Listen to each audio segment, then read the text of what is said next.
Well, hello, ALBW, wherever you are. I'm Pat Esgate, and I am over the moon because in less than, I don't know, what is it, 18 days? I'm not going to have to say wherever you are because many of you will be right there in front of me. And I can't wait for it. I'm really over the moon about this. And even though there's a lot going on with Team ALBW right now, I mean, we are all just buried in details. It's really exciting.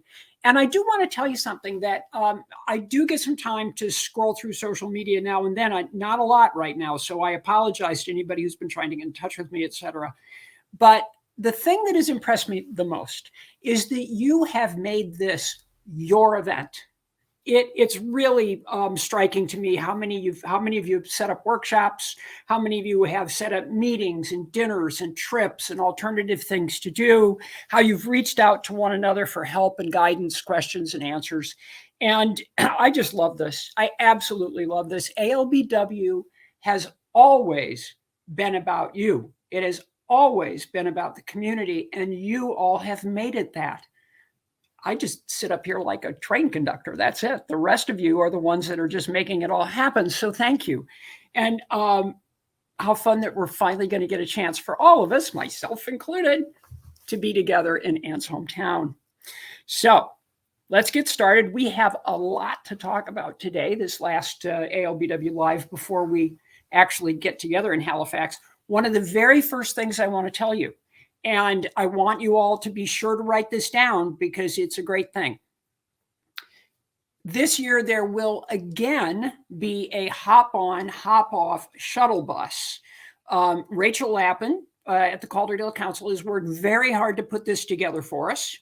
It runs from Monday, 27 March through Monday, 3rd April, inclusive throughout the day from 9 to 5.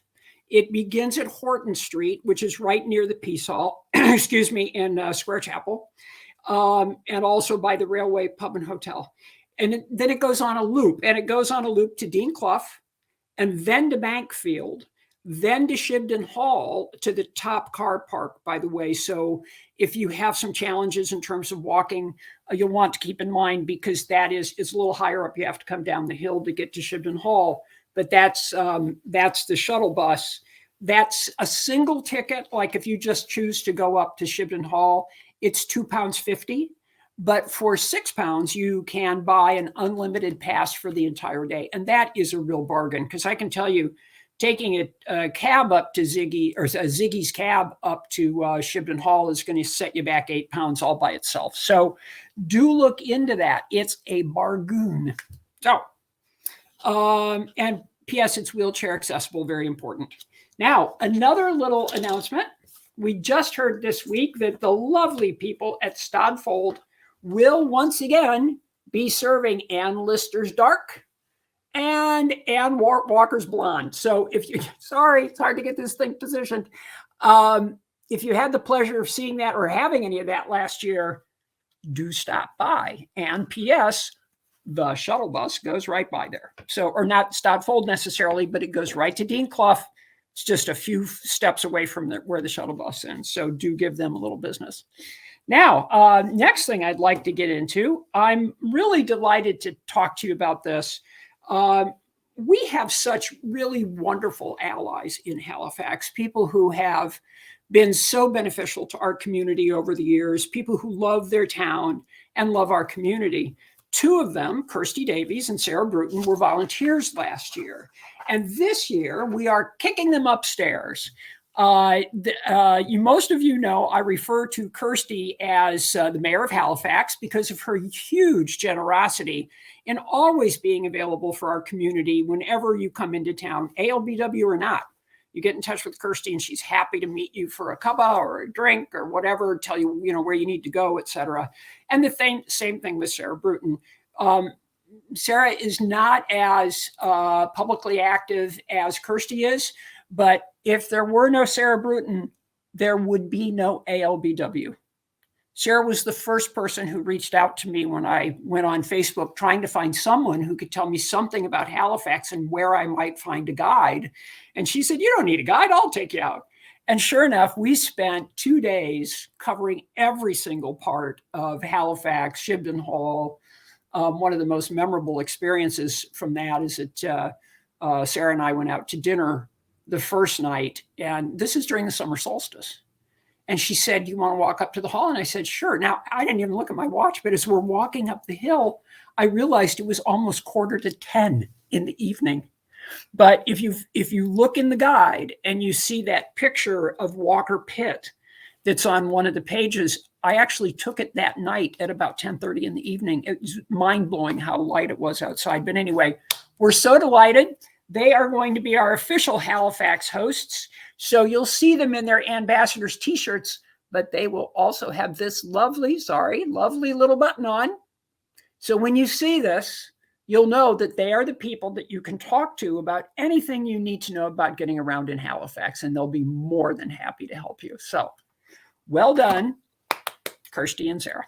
All right, moving on. I want to bring up something. This is not an official ALBW event, but David Glover, he himself, is giving a talk on some gay kings, queens, and princes. If you haven't had a chance to look at the tickets for that, they are online. It's a vibrant look at some LGBTQ European monarchs and royalty, some of whom David's ancestors knew. So there's your link for it. And that's going to be on Wednesday, 29 March at 19:30 to 21 BST at the Calderdale Industrial Museum. So for those of you who don't know what 19:30 is, I believe it's 7:30 in the evening. So it's a little hard. Okay, moving on. Now, I am really excited now to bring on our first guest for today. This is Christine Sanders, whose live performance of her performance poem, Women, led off or was part of last year's ALBW. She has created some new work for that. And they'll be leading off film night on Sunday, April 2nd at 7 o'clock with this year's edition. And so we're going to show you just a little bit of a clip from last year's edition. So let her rip, Jennifer. There was no doubt that Anne and Mariana were soulmates. But as the bard said, true love never runs smooth. Women love I. No pretense, no doubt. I am as God made me. Perfect. Ravishing tales rose like a tide, and I stumbled a little left-right. All the while, her eyes, rather large almonds, charmed, glittered out golden sparks. I knew then. But there was a crack inching between these two. Money. So why would God hurtle me into hell? What I could be, should be. Must I do what I have to, say I do, to Charles, Lawton Hall? Since M was sleeping with another, Anne Lister felt equally free. My lesbian girlfriend married a man. By Christ! It shot like a hurricane straight through my head, spewing out brains, explosions of chaos. Then, all colour drained. If she married for love, she could not love me. If not for love, not romantic enough for me. That day, the day of the trick, wind cried ice, roared rain. He won't live long, less than 10.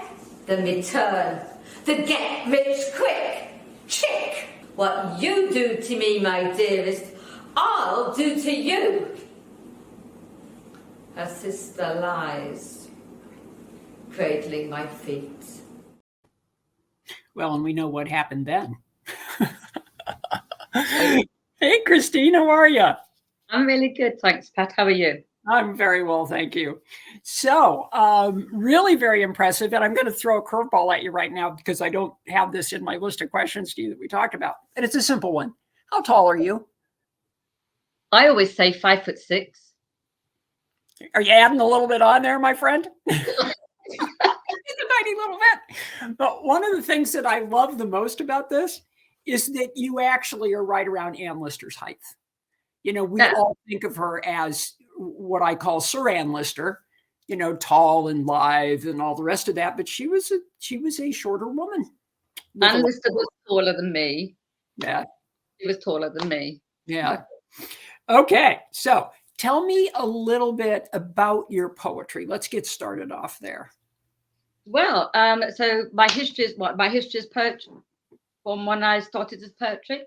Mhm. Right. So I was in Pembrokeshire, Wales, depths of there, and I then got a place at Manchester Writing School, which is and I had to do my MA and to be taught, amongst others, by Caroline Duffy, Poet Laureate. Ah, And what happened to me then was in 2014, so it was a 3-year course, so it's the first year, I was asked to write a dramatic monologue. I'd gone home. I then sat down. I'd sort of picked up I Know My Own Heart. I'd had it in my bookshelf for a year or so, picked it up. This is 2014. Started reading about 7 o'clock, 1 o'clock the next morning. I'm still reading. I sort of put the book down and I realised, because I've just moved up to Halifax area from Wales, and I suddenly realised, my goodness, I'm there, I'm here. And so the next morning, 9 o'clock, I was on their door. I went into an empty Shibden. There was nobody there. I spent the whole day just,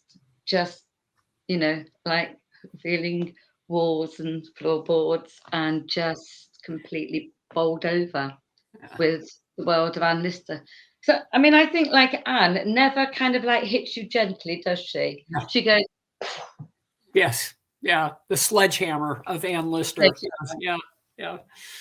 Yeah. And I, you know, it's such a wonderful story, Christine, because I didn't realize until we were talking the other day that you had not been inspired by Gentleman Jack. Gentleman Jack didn't even exist at the time that you started on this. No. And it's this is like, for me, like to meet my community, because up until then, I had my friends were being very tolerant with me going, Ann Lister, going on and on. And suddenly here we are, and more information is coming forward. But I'm with my fellow Listerites, you know, Yes. so yeah, I mean, it's like an awesome community. Yeah. And you explained to me that one of the things that inspired you to do women was to give the women a voice, correct? Tell me some more about that. Totally. So when I went on that first day, I remember standing there and thinking, I need to write this, but I had no idea how. And one of the things that really struck me, and at this point, as I said, there was very little that was available online, but one of the things that struck me was all these other women that were in Anne's life, they were silent. And I wanted them to have a voice because we're all heroes of our own story. And I wanted them to be speaking. So I wrote it in dramatic monologues. And it's basically that you've got the woman speaking, her lover, like Mariana, and then Anne will respond. So they're written in pairs, but they're also independent poems. But yeah, I wanted these women to be speaking, Right. have their voices. Was it hard for you to find the words that they were speaking, or did it come pretty easily to you? My way of working is I literally sit there and say, let me know what start, Fill me. of course, yes. Yeah. I mean, of course, I do masses and masses of research because I'm walking Anne's life with her, so really feeling how these women felt. I remember when I wrote the Mariana poem of her coming to marry Charles, I was sat in floods of tears because of her. She had no choice. Yeah. That situation and sort of like that devastation. Yeah. Yeah. It's really quite something. And you did perform the first bit of it last year at ALBW. Tell us a little bit about the process of finding the people Who filled out your cast? It's, so I put an advert out on ALBW for a cast call. So many women applied. It's just humbling, you know, so many women are sort of like interested in doing it, and a fabulous group of women that came together, and truly incredible work. It was a privilege to be working with such talented women, and that were putting so much time and effort, and really, you know, it was great. And one of the things I remember about last year was the fact that we were like a little family. You know, we were like used to meet and hang out. Yeah. And so that was special. A community within a community. Totally. A little neighborhood, as it were. A little neighborhood, yes. You know, I love this. So we're doing again in 2023. Tell us a little bit about how that's different this year from last year. So this year, I have a new cast because I like to give as many women as possible like the chance to play these parts and get involved with it. And again, like, you know, sort of like a phenomenal amount of not just women, but sort of like their talent. My goodness, hugely talented women, huge. Wow. So the new one, we have a new cast, we have new characters. We've got young Adney coming in, young Anne Walker. Oh wow! Cool. Yeah, and we have different Mariana poems as well, and yes, a completely new cast. So we've got Jackie and Jerry and your good self, and I thank you so much for being so Patty's the narrator. I appreciate you asking me. It really was fun, you know, doing that little thing. Although, you know, this was different because I had to kind of fit it in afterwards, since I wasn't there last year. But I'm very much looking forward to it, and I think it's going to be a wonderful kickoff to film night because it'll give everybody a chance to, you know, see something other than film that's up on the screen, and to really appreciate the efforts of part of our community in putting this together. It's no small thing to volunteer and get up in front of your compatriots, right? It is very true. I mean, it's these women. I mean, the great thing is straight away, I mean, we're all meeting, and we're all, was it on Friday? I did the Zoom meeting where all the cast met, and you know, it was really great. And this is the benefit of social media, isn't it? It's wonderful. It really is. What else would you like us to know about the poem and where you want to take it, what you want to do with it? Okay. Because the collection is written for page and stage, so it's written like a poetry. It's written as a poetry collection, but also as a performance. So, so from my side, of course, I'm looking for a publisher now. So that would be awesome. On my website and YouTube and Instagram, it's Christine Sanders Poet. But I do analyst workshops, writing workshops. Come and join me. They start mid-April and they go through. And finally, we're releasing the video today of ALBW 2022 Women Performance. Very nice. So that will be going out at 6 o'clock. It's all scheduled to go out. So at the end of this, feel free to kick in. Yeah.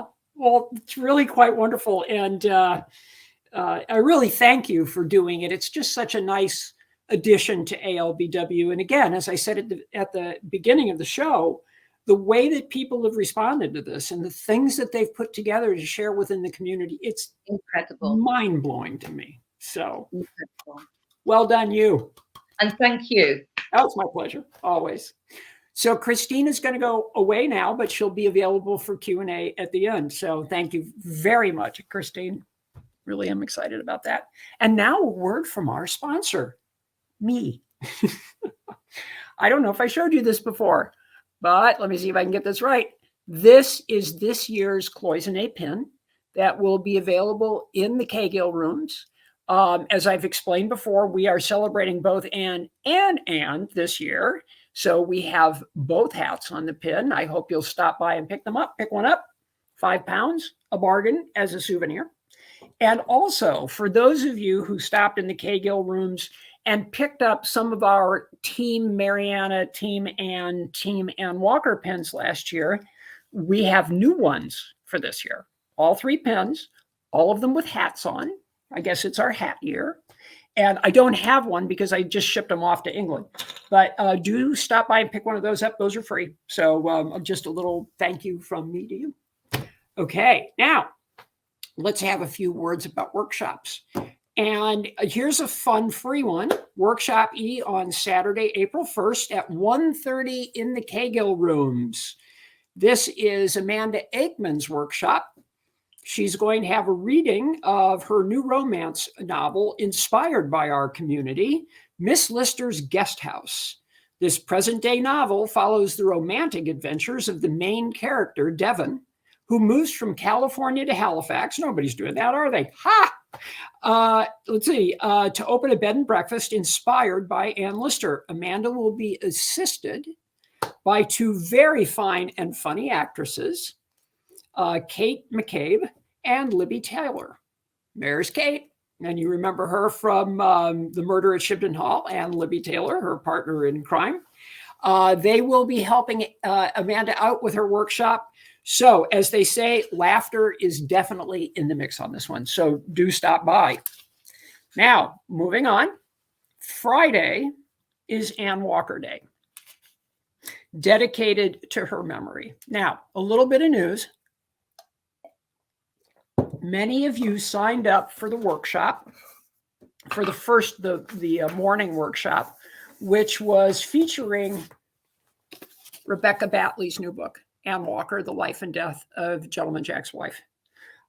We have replaced that workshop with Rebecca with a second workshop from Ann Walker's, In Search of Ann Walker.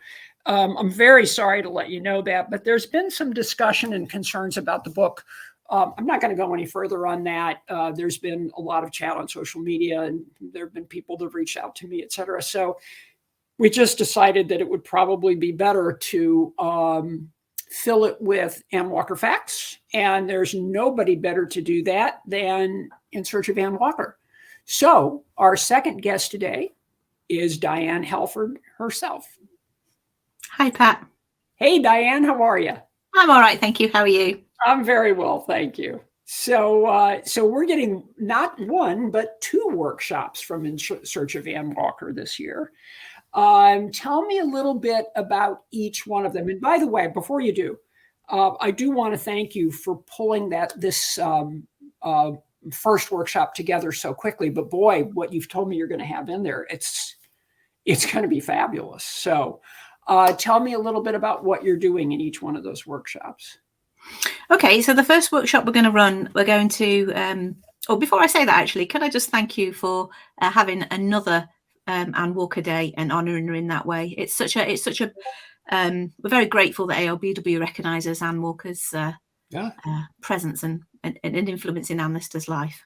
But before that, let's talk about getting to know the real Ann Walker. And so we put together a workshop, and we're going to look at 4 different aspects of Ann.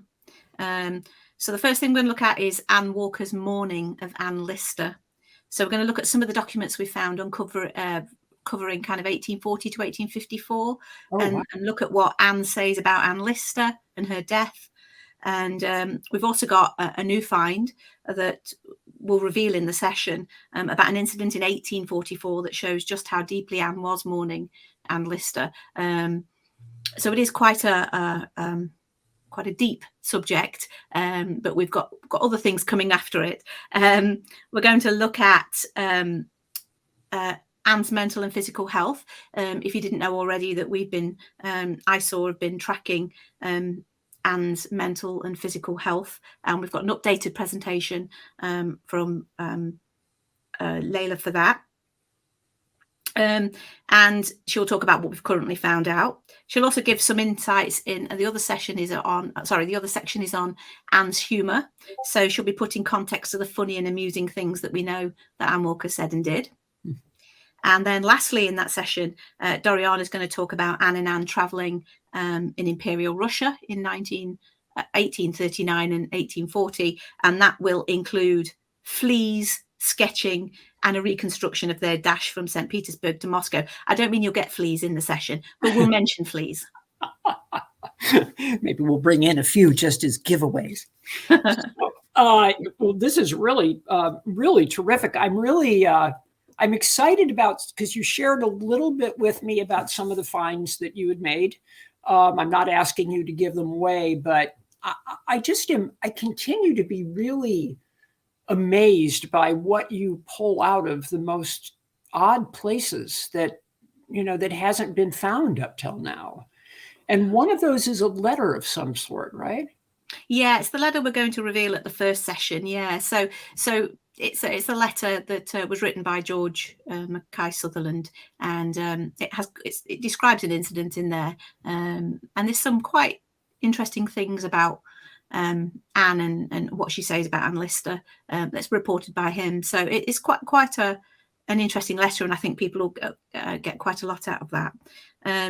And then, of course, there's been other things we've been looking at as well. But if I can just tell you about the next session we're doing, which is Ask Us Anything About Anne Walker, essentially. So it's a Q&A session where you can submit your questions, and you can do that in advance to us at insearchofanwalker@gmail.com. Nice and simple.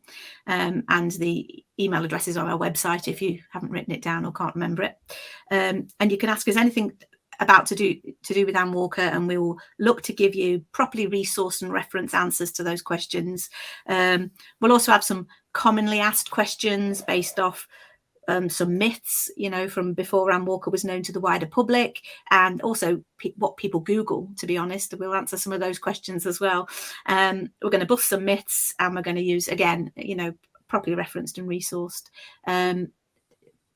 So if anybody's interested, you can also ask questions on the time, but it may take us a little while to pull up those answers. So if you've got a burning question about Anne Walker that you wanted to ask, please email us in advance and we'll answer what we can.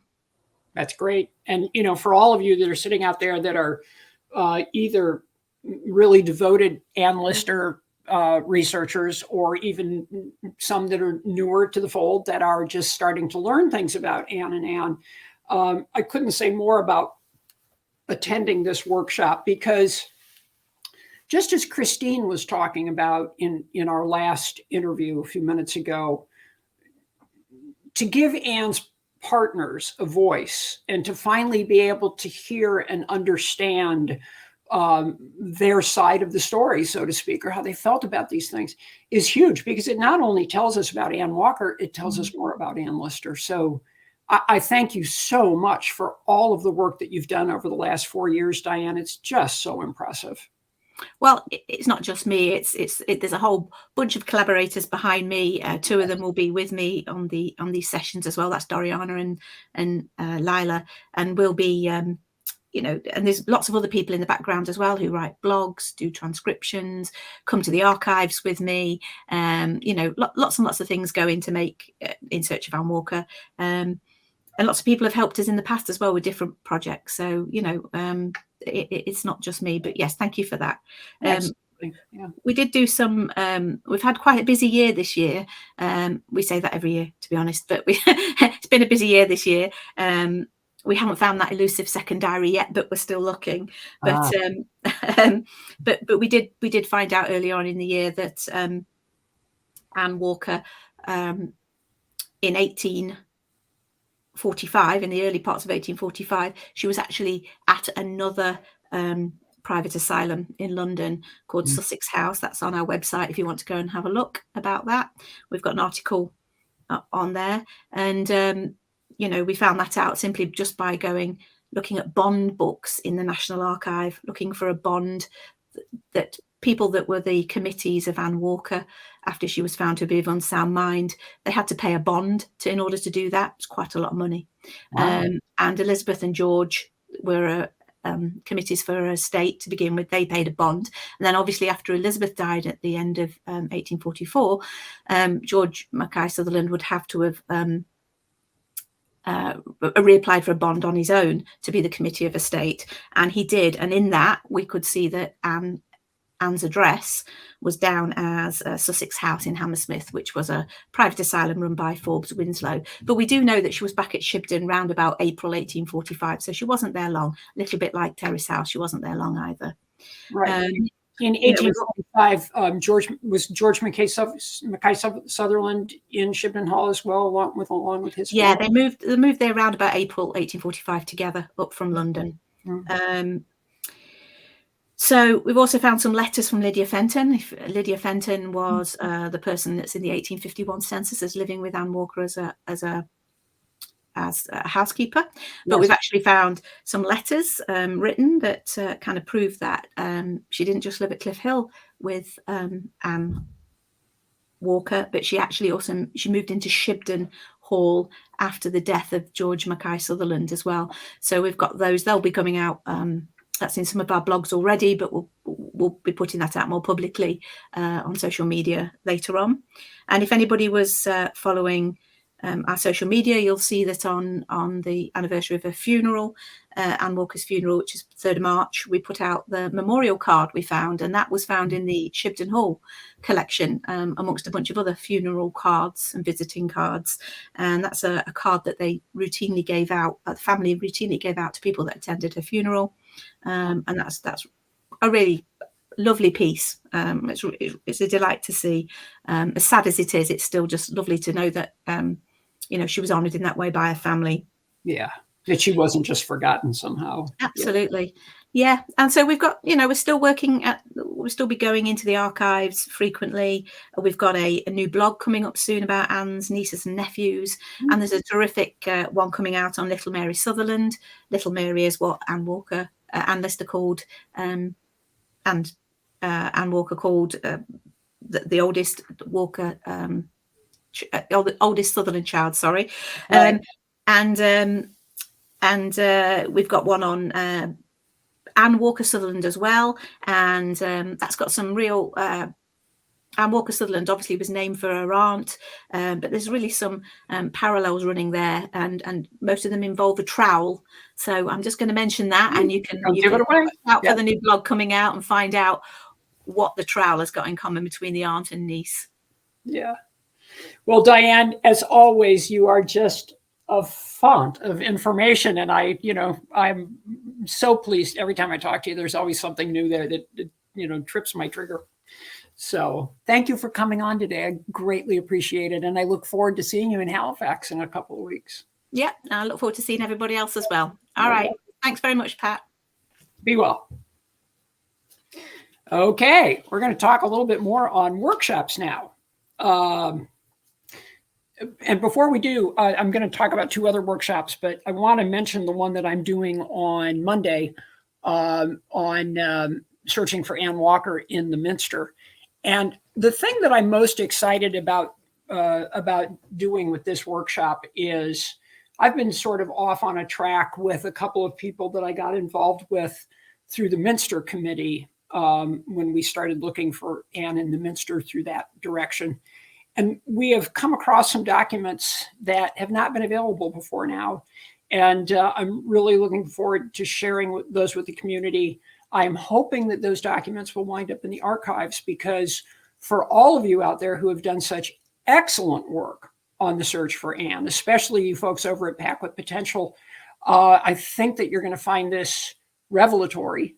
At least I hope you do. And I'm looking forward to seeing what you do with it going forward. So, because I'm pretty much closing up my search at the end of this. So looking forward to see where this new information takes you. Now, do you want to know more about what it's going to take to get Gentleman Jack back on the air? We've got 2 great opportunities for you.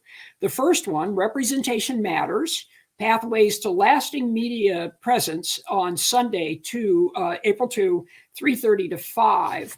If you want to know the whys and wherefores of what it takes to get quality LGBTQIA+ programming on the air, this one is right up your alley. It tells you what's being done, what the possibilities are, how you might be able to get involved, but what it really does take.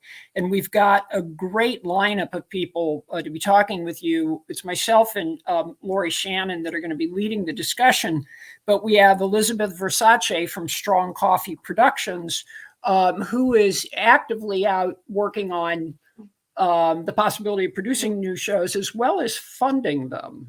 So she'll be telling you a little bit about that angle, the money angle. We also have Fiona Thompson, which many of you became familiar with just recently with the University of, I hope I don't get this wrong. Was it York? Yeah. Discussion on the Gentleman Jack Effect video. It was a couple of weeks ago. So Fiona's going to be with us. She has been involved with the Royal Television Society. And then our third person is Professor Beth Johnson, she's a professor of television and media studies at Leeds University, and she's an expert on media and representation. So we're going to be talking about the challenges, the opportunities, and the rewards of on-screen presentation and what it takes to get it there. So we're going to it'll be a rough guide to what's coming up in the future and what kind of impact that may have. The second one, of course, is Saving Gentleman Jack, and that fine group of people who have been out there. I got to tell you, the energy that this group has and the work that they have done is absolutely mind-blowing. I mean, it just never stops, and it does get noticed, and it is keeping the name of the show and the presence of the community in front of the people who need to know about that, because there's not a streamer in the world that's going to be interested in picking up this show unless they think it has an audience. So when you get involved in their tweets and retweeting and retweeting and retweeting some more, it's really very important. So please hang in there with them. But at their workshop, they're going to be talking about some great anecdotes about how this crazy, joyous venture got started in the first place, and how they were quickly able to harness the power of social media. So they'll give you an update on what the team has achieved. They'll talk about crucial tips and tricks for using social media, not only in this, but for yourselves, which I certainly could use a hand or two in. And then also, as they say here, they guarantee 90 minutes of laughter, a few tears, and the odd story about Holland Taylor. So there you have it. Now, something else that's out there that I want you to be involved, or I want you to be aware of, and I did post this on ALBW chat, the Haw End auction. This is it's a local Calderdale charity fighting mitochondrial disease, and they have arranged a visit you won't forget if you're the lucky winner. Tea and Madeira at Haw End House, used as the Priestley's home in Gentleman Jack. And this is a place that Ann Lister often visited. You may remember that we did an ALBW live on this place. I've had the pleasure of touring the entire thing. It is stunning.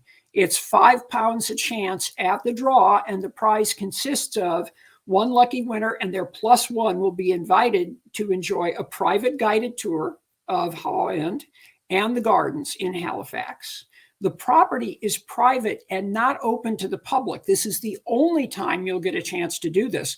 This is not one of those, places where things were filmed tours. This is inside the house, around the grounds, and after you sip Madeira and enjoy tea and cakes in the drawing room where Ann Lister herself spent many days, you'll also be able to walk into the bedroom where Ann Lister and Mariana spent the night. So soak up the history, stroll around the beautifully landscaped gardens. The lucky winners will have their photos taken outside the famous old blue doors and see the rooms where everything was filmed. So every penny raised is going to my Mito mission for the fight against mitochondrial disease. But wait, there's more. Get your cameras ready. I'm serious about this. Get your phones out, because there is another interesting auction coming up. Calderdale Pride is auctioning off a special item as a fundraiser. This is not an official ALBW project, but we're showing them some support. The item in question is a beautiful top hat autographed by Saran Jones. There you have it. So if you're interested, we're going to put the QSR code up here for a couple of seconds. So get your phones out, snap the QSR code, and it'll take you directly to the auction. Let's hold that there for 20 seconds or so, Jen. Make sure that everybody can get that. Okay. Now we're going to move on. And we're going to talk about an event that's very near and dear to my heart. And that is the event that we're having in the Minster on Thursday night. In 2019, having been completely taken by Gentleman Jack, I made a trip to England with my wife, who was over there on a business meeting. And I took the train up to Halifax to spend some time. And as I said, Sarah Bruton showed me around that time. And I was just blown away by the entire experience of being in Shibden Hall. And remember, back then, there weren't that many people in Shibden Hall yet, because Gentleman Jack was really just getting underway and people were only then starting to find Halifax. So it was a slightly different experience to be able to be in there on your own or with, like-minded people, which, by the way, our 2 tours do take care of for you.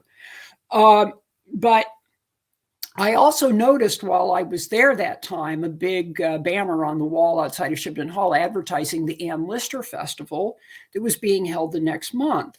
So I talked Brenda into coming back with me to go to a talk that was going to be held with Jill Liddington and Helena Whitbread.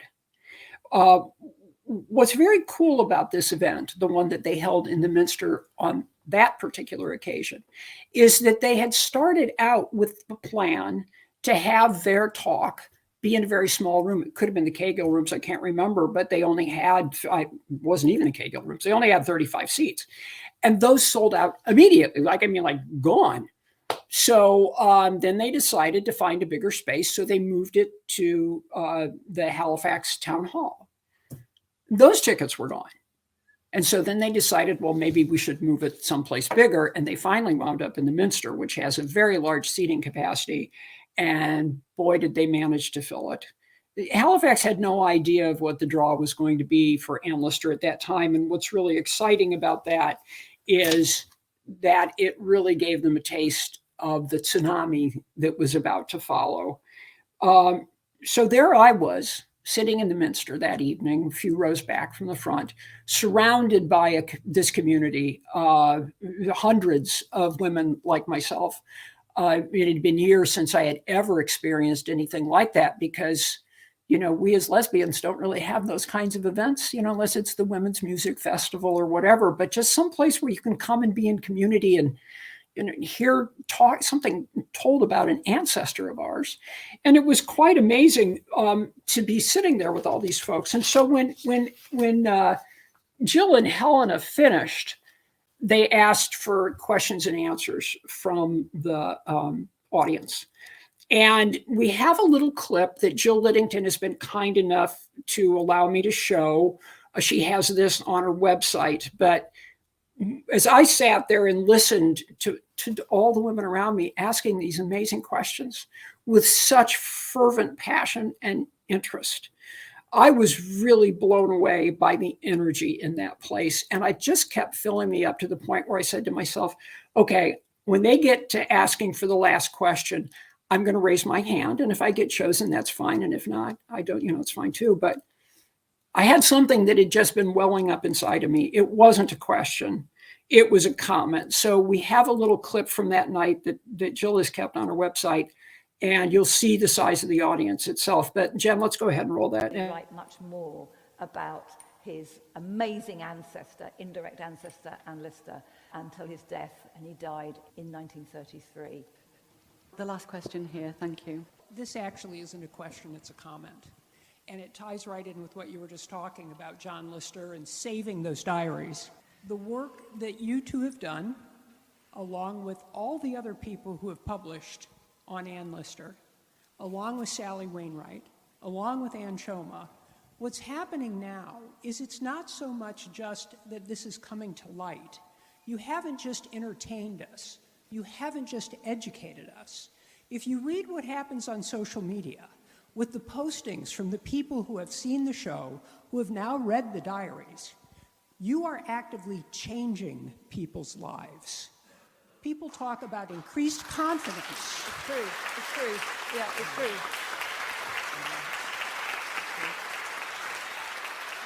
They talk about increased confidence. They talk about the things that they set out to do that they are now doing, and that they're proud of themselves. You have taken a major step forward in women, and I thank you for that. Thank you. Thank you.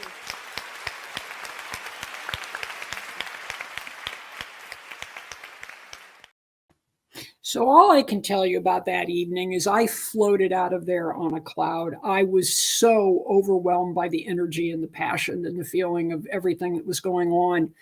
And all I wanted to do was to get every woman I know back into Halifax. And this was further underscored the next day when I got on the plane back to the United States. And, you get that screen in front of you and they had 50 movies to choose from. And I quickly, I was in this wonderful bubble of having been in Halifax with this community of lesbians.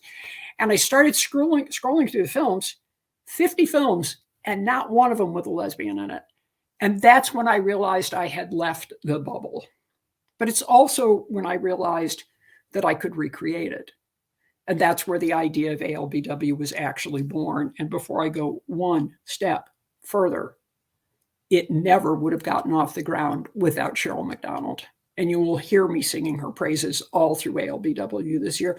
All of my team, Jill and Jen as well, and Rachel Lappin, but Cheryl has just carried this whole thing through. So, thank you so much. Anyway, so I realized that I could recreate it. And that's what we set about doing, creating something where we could all get back in the Minster together and feel that power, feel that transformation that I felt that night that caused me to get up and go do something that I had never expected to do in my life, which was to try to create an international women's community that was brought here by a woman who absolutely believed that she had every right in the world to be who she was, love who she wanted, and live the way she chose. God bless her. And I'm telling you, to be in the Minster, where she was baptized and buried, surrounded by your community, is something that you don't come across often. Now, we're doing something very special that night. Yes, Jill and Helena will be there, as well as Ann Chomer. Very delighted about that. But this isn't going to be just another talk with Jill and Helena and Ann Chomer. We have other opportunities for you to hear them. Quite simply, this is our opportunity to give our gratitude back to these women for opening up the closet doors for so many of us. And let's face it, that opportunity isn't going to be around much longer. If there's one thing I learned over the last year is that nothing's guaranteed. Helena's getting up there. I don't have to say much more than that. So I really hope that you will join me at the Minster on Thursday night. I think you will find it an amazing experience. We have lots of great things planned that should leave you on your feet and energized by the end of the event. And what I want you to know, I'm not asking you to take a tour. I'm not asking you to come to an event. I am asking you to come to this place, surrounded by this community, and to be transformed. So join me, please. And now we'll take questions and answers. Okay, moving on. Let me see what I've got on the magic telephone. All right, where can we find more info on the Hop On, Hop Off bus? And Brenda's already posted a question or an answer to this on the Facebook feed. More info on the Hop On and Hop Off shuttle bus is at the Calderdale Festival site, which is, well, you'll find the link there, but it's visit Calderdale / and Lister birthday Festival 2023, but you'll find that there. And tickets are to be bought on the day on the bus. They cannot be bought beforehand or ahead. So, and also the other thing that Rachel let me know is I think the whole loop takes about 40 minutes. So if you miss a bus, there will be another one along, but she feels very comfortable that the buses are probably not going to be overrun. So you should be able to get on. But keep that in mind if you're trying to get from downtown and you want to go up to the hall or over to Stadfold and have a beer. There you go. Or if you're staying at the Travel Lodge, also good. Let's see. Will those with tickets to the, I think you meant Ann Walker workshop. Will those with tickets to the Ann Walker workshop automatically be transferred to the new Ann Walker workshop? Yes, absolutely. If you show up with your ticket for the book workshop, you will automatically be allowed into the new one. And just so you know, that ticket has been sold out. So there are no new tickets available. But I will assume that there's going to be a couple of people that probably would rather have talked about the book. So I'm sure that there will be space. And that is it for questions today, unless anybody else wants to chime in here. And so we're going to wrap up. Like I said, this is our last ALBW Live prior to Halifax. I hope that you're going to join me. And I can't wait. So between now, oh, wait, one more thing. Get your booster shot for COVID. Bring your mask. Please wear them. Okay. All right. So I want to thank everybody involved today, Jennifer Van Gessel, our producer, as well as Diane and Christine, and Brenda sitting in the background taking questions. And to my whole team, as always, my absolute utter thanks. So I will see you in a few weeks live and in person. And in the meantime, be well.